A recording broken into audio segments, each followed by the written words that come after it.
নমস্কার বন্ধুরা, আজকে আমরা একটা খুবই ইন্টারেস্টিং টপিক নিয়ে আলোচনা করব। আজকে আমরা আলোচনা করব টেক্সটাইল সেক্টরের ব্যাপারে, এই সেক্টরের আউটলুক কেমন এবং এই সেক্টরের তিনটি লিডিং কোম্পানির ব্যাপারেও আলোচনা করব। তাহলে আসুন ভিডিওটি শুরু করা যাক।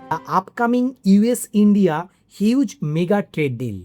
গত সপ্তাহেই US trade representative Jamieson Greer দিল্লিতে এসে ভারতের কমার্স মিনিস্টার পীয়ূষ গোয়েলের সাথে হাই প্রোফাইল মিটিং শেষ করেছেন। অন্তর্বর্তীকালীন ইন্টারিম ট্রেড এগ্রিমেন্ট এখন প্রায় 99% কমপ্লিট হয়ে গেছে। ভারত সরকার মার্কিন যুক্তরাষ্ট্রের সাথে টেক্সটাইলের ক্ষেত্রেও 18% রেসিপ্রোকাল ট্যারিফ নিয়ে দর কষাকষি করছে। এটি ফাইনাল হয়ে গেলে ভারতীয় এক্সপোর্টাররা আমেরিকার $118 বিলিয়ন টেক্সটাইল মার্কেটে বিশাল ট্যারিফ অ্যাডভান্টেজ পাবেন, যা বাংলাদেশকে, যেখানে 20% ট্যারিফ লাগছে, চীনে 30% এবং ভিয়েতনামেও 20% ট্যারিফ লাগে। তার মানে কি হচ্ছে না, ভারতের ক্ষেত্রে একটা ট্যারিফ অ্যাডভান্টেজ কাজ করবে এবং এই টেক্সটাইল সেক্টরে আমরা একটা হিউজ গ্রোথ দেখতে পাবো। সেকেন্ড রিজন হিসেবে China+1 পলিসি এবং প্রতিবেশীদের রাজনৈতিক অস্থিরতা। গ্লোবাল ব্র্যান্ডগুলোর কাছে China+1 সোর্সিং স্ট্র্যাটেজি এখন আর কোনো অপশন নয়, এটি বাধ্যতামূলক হয়ে দাঁড়িয়েছে। তার ওপর ভারতের প্রধান প্রতিযোগী দেশ বাংলাদেশ এবং পাকিস্তানে ক্রমাগত পলিটিক্যাল ইনস্টেবিলিটি এবং মারাত্মক এনার্জি ক্রাইসিস চলছে। গ্লোবাল বায়াররা অর্ডারগুলো সেফটি এবং সাপ্লাই চেন রিলায়েন্সের জন্য ভারতের দিকেই তারা রিরুট করছে। তারা বেশিরভাগ কিন্তু এক্সপোর্ট অর্ডার ভারতকেই দিচ্ছে। 3 নম্বর হিসেবে national textile export road map for 2030। ঠিক 3 দিন আগে 26শে জুন 2026-এ দিল্লিতে সমাপ্ত হয়েছে টেক্সটাইল সামিট 2026। এই সামিটের মাধ্যমে সরকার একটি সমন্বিত ন্যাশনাল টেক্সটাইল এক্সপোর্ট রোডম্যাপ করছে। 2030-এর ভিত্তিপ্রস্তর একটা স্থাপন করছে, যার মূল লক্ষ্য ভারতের টেক্সটাইল এক্সপোর্টকে বর্তমান $37 বিলিয়ন থেকে বাড়িয়ে $100 বিলিয়ন নিয়ে যাওয়া। এর জন্য পিএলআই স্কিমের নিয়ম আরও শিথিল করা হয়েছে এবং 7টি পিএম মিত্র মেগা ইন্টিগ্রেটেড টেক্সটাইল পার্কে কাজ দ্রুত এগিয়ে নিয়ে যাওয়া হচ্ছে, যা লজিস্টিক খরচকে অনেকটাই কমিয়ে আনবে এবং মার্কেটে কী হবে না, প্রাইসের কম্পিটিভনেস ইন্ডিয়ান কোম্পানিগুলির কাছে আরও বেশি পরিমাণে চলে আসবে। 4 নম্বরে প্রফিট মার্জিনে বিপুল বৃদ্ধি আমরা দেখছি। ম্যাসিভ আর্নিং সিএজিআর এখানে কাজ করছে। আন্তর্জাতিক বাজারে রিটেলারদের দীর্ঘদিনের একটা ডিস্টকিং ফেজ এখন কিন্তু সম্পূর্ণ শেষ হয়েছে। 2026-এর জুন মাসে ট্রেন্ড দেখাচ্ছে যে লিডিং টেক্সটাইল কোম্পানিগুলোর এক্সপোর্ট অর্ডার বুক উপচে পড়ছে, আর মেটেরিয়ালের স্থিতিশীল দামের কারণে কোম্পানিগুলোর মার্জিন দারুণভাবে উন্নত হচ্ছে। নামি ব্রোকারেজ হাউসগুলোর প্রজেকশন অনুযায়ী ভ্যালু অ্যাডেড সেগমেন্ট যেমন হোম টেক্সটাইল এবং প্রিমিয়াম অ্যাপারেল কোম্পানিগুলির এবিডা সিএজিআর আগামী ফাইন্যান্সিয়াল ইয়ার 2026 থেকে ফাইন্যান্সিয়াল ইয়ার 2028-এর মধ্যে 23 থেকে 44% পর্যন্ত বেড়ে যেতে পারে। আর ভারত কিন্তু এখানে একটা গেম চেঞ্জার প্ল্যান নিয়েছে। তারা হচ্ছে বেসিক প্রোডাক্ট থেকে হাই ভ্যালু প্রোডাক্টে শিফট করছে। তার ফলে কী হবে, তাদের প্রোডাক্টের প্রফিট মার্জিন অনেকটাই বেড়ে যেতে পারে। 5 নম্বর কারণ হিসেবেই আমরা আপকামিং ইউকে এফটিএ ট্রেড এবং হাই ভ্যালু প্রোডাক্টের কথা আলোচনা করি।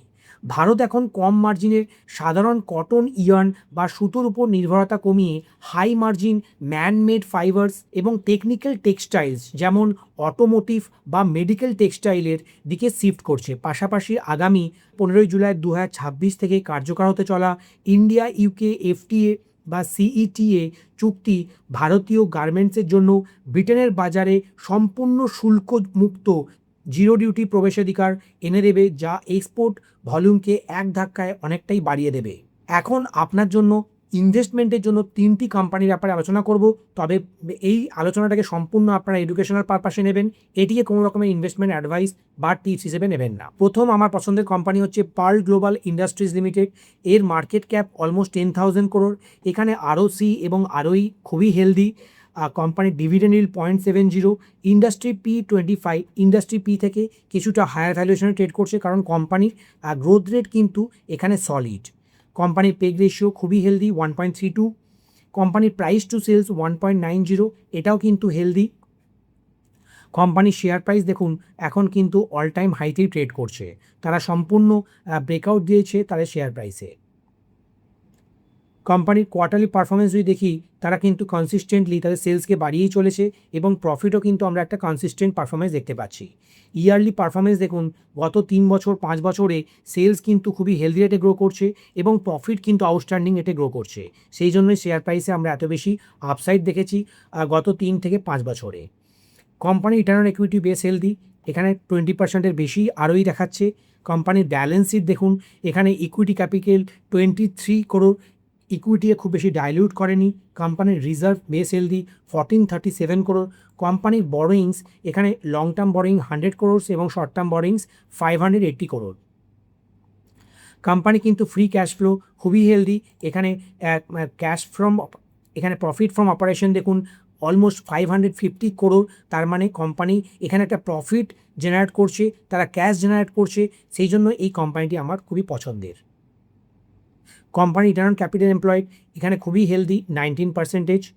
আর কোম্পানির প্রোমোটারদের কাছে দেখুন 61.16% স্টেক আছে।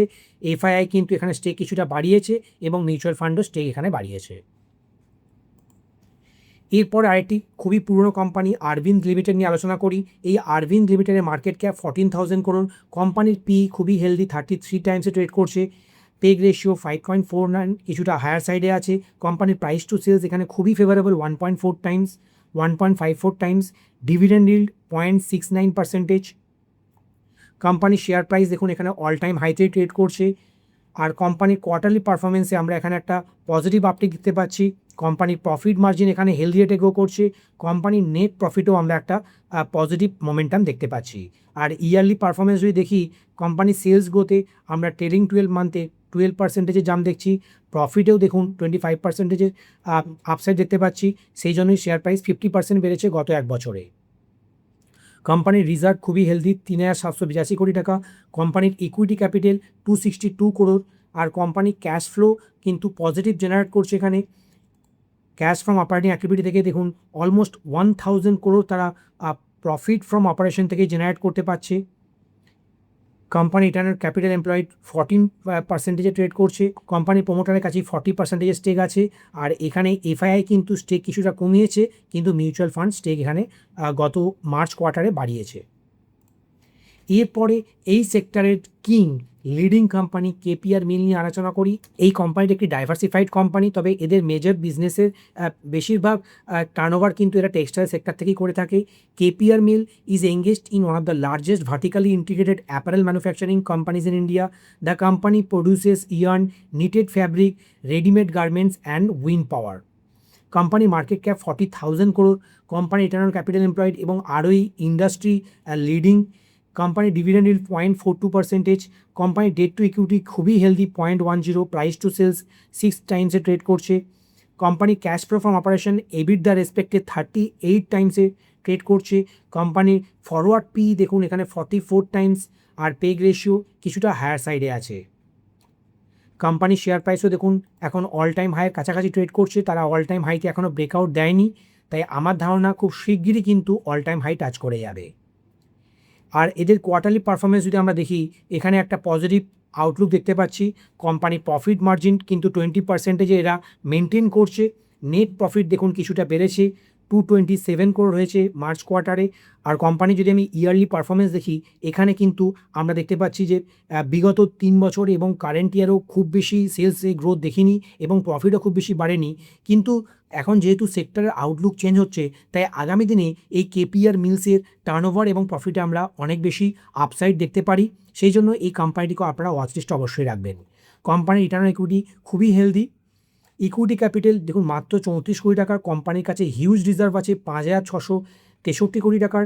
কোম্পানির বরোয়িংস কিন্তু নেগলিজেবল 26 করোড়ের লং টার্ম ডেট আছে এবং শর্ট টার্ম বরোয়িংস আছে 570 কোটি টাকার। আর এখানে রিটার্ন অন ক্যাপিটাল এমপ্লয়েড খুবই হেলদি, কনসিস্টেন্টলি তারা 20%-এর বেশি মেনটেন করছে। শেয়ার হোল্ডিং প্যাটার্ন যদি দেখি, প্রোমোটারের কাছেই 67%-এর স্টেক আছে। এফআইআই দেখুন এখানে স্টেক কিছুটা বাড়িয়েছে এবং মিউচুয়াল ফান্ডও স্টেক এখানে বাড়িয়েছে। তাহলে বন্ধুরা আপনারা এই 3টি কোম্পানির অ্যানালিসিস থেকে বুঝতে পারলেন যে এই সেক্টরে একটা পজিটিভ মোমেন্টাম কাজ করছে, অনেকগুলি তারা টেইলউইন্ডের মধ্যে আছে এই সেক্টরটি। সেই জন্য আগামী দিনে এই সেক্টরে আমরা আগামী 3 থেকে 5 বছরের মধ্যে অনেক বেশি গ্রোথ দেখতে পাবো। আর এই সেক্টর থেকে আমরা অনেক বেশি রিটার্নও জেনারেট দেখব বিভিন্ন লিডিং কোম্পানিগুলি থেকে। বন্ধুরা আজকের এই সেক্টরের অ্যানালিসিস আপনাদের কেমন লাগলো আপনারা অবশ্যই কমেন্ট করে জানান। আমাদের চ্যানেলকে ভালো লাগলে চ্যানেলটিকে সাবস্ক্রাইব করতে ভুলবেন না। ভিডিওটিকে লাইক এবং শেয়ার অবশ্যই করবেন। ভালো থাকবেন। নমস্কার। বন্দে মাতরম। জয় হিন্দ।